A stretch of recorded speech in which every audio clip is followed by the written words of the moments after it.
Developing now this noon, police are investigating the shooting deaths of two 16-year-old boys in South Philadelphia.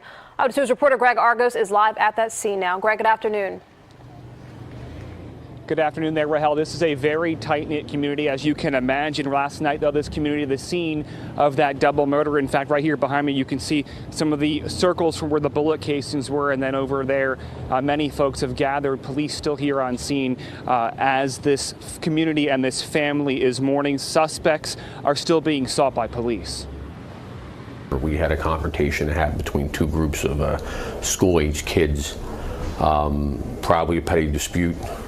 The kids got into a fight, a gun was produced, 2 people were shot, 2 kids lost their lives.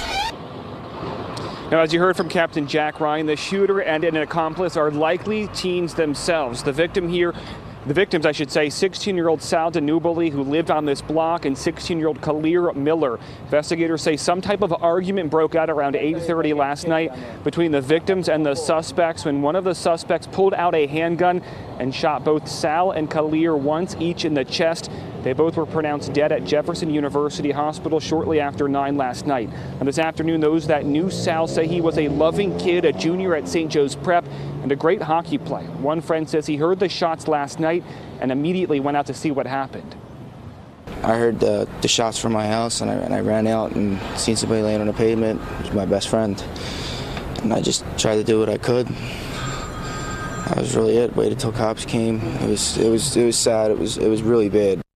Jessica, Brandon Oliveri, the 16-year-old person of interest, lives on this street. I want to point out he is a person of interest, not a suspect. My colleague Alexandria Hoff just called me on the phone. She said that she spoke with his attorney, Philadelphia attorney James Lamandola, and Mr. Lamandola said that his client, Mr. Oliveri, it's currently in flux whether or not he's going to talk to police, but police want to hear from him as soon as possible. More than a dozen bullet holes riddled this South Juniper Street home, the home of Brandon Oliveri, the person of interest potentially connected to the double murder of 16-year-olds Kalir Miller and Sal Danubali on Tuesday. We all discussed among ourselves, why do they have to have guns, these kids, young kids?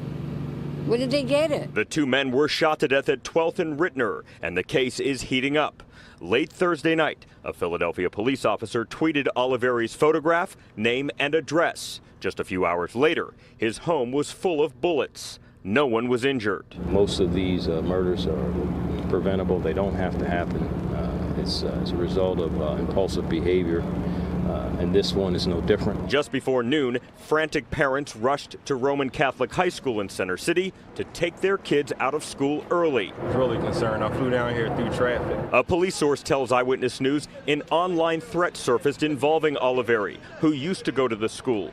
The source says the threat wasn't credible, but that didn't stop parents from taking extra precautions. As long as our kids are safe, we have the police out here in good numbers. It's a good thing. Family and friends held vigils for both of the victims, and as the community continues to mourn the loss of these 2 lives, police are on the hunt to solve this tragic mystery. Come down. I mean, you know by now that we need to talk to you. Today, 16-year-old Salvatore Danubali was laid to rest. The line for his service at the Epiphany of Our Lord Catholic Church wrapped around the corner. The crowd of support for his family spilled out into the street. And as we've heard all week, those who knew him only had good things to say. He was a great kid, you know. He was always first to greet you, always had something nice to say about you. Back at the Danubali funeral, we spoke to many now frustrated and confused why things had to come to this. Why do you gotta take somebody's life? Like, you can't just talk it out and be grown men. Well, now Oliveri is charged for killing both teens. And yesterday, before he turned himself in, his home on Juniper Street was shot into multiple times. A violent few days that many hope is over with. And I hope a lot of people can learn from this, and that hopefully South Philly could change. We're supposed to be the city of brotherly love. What happened? What down the line really made us not love?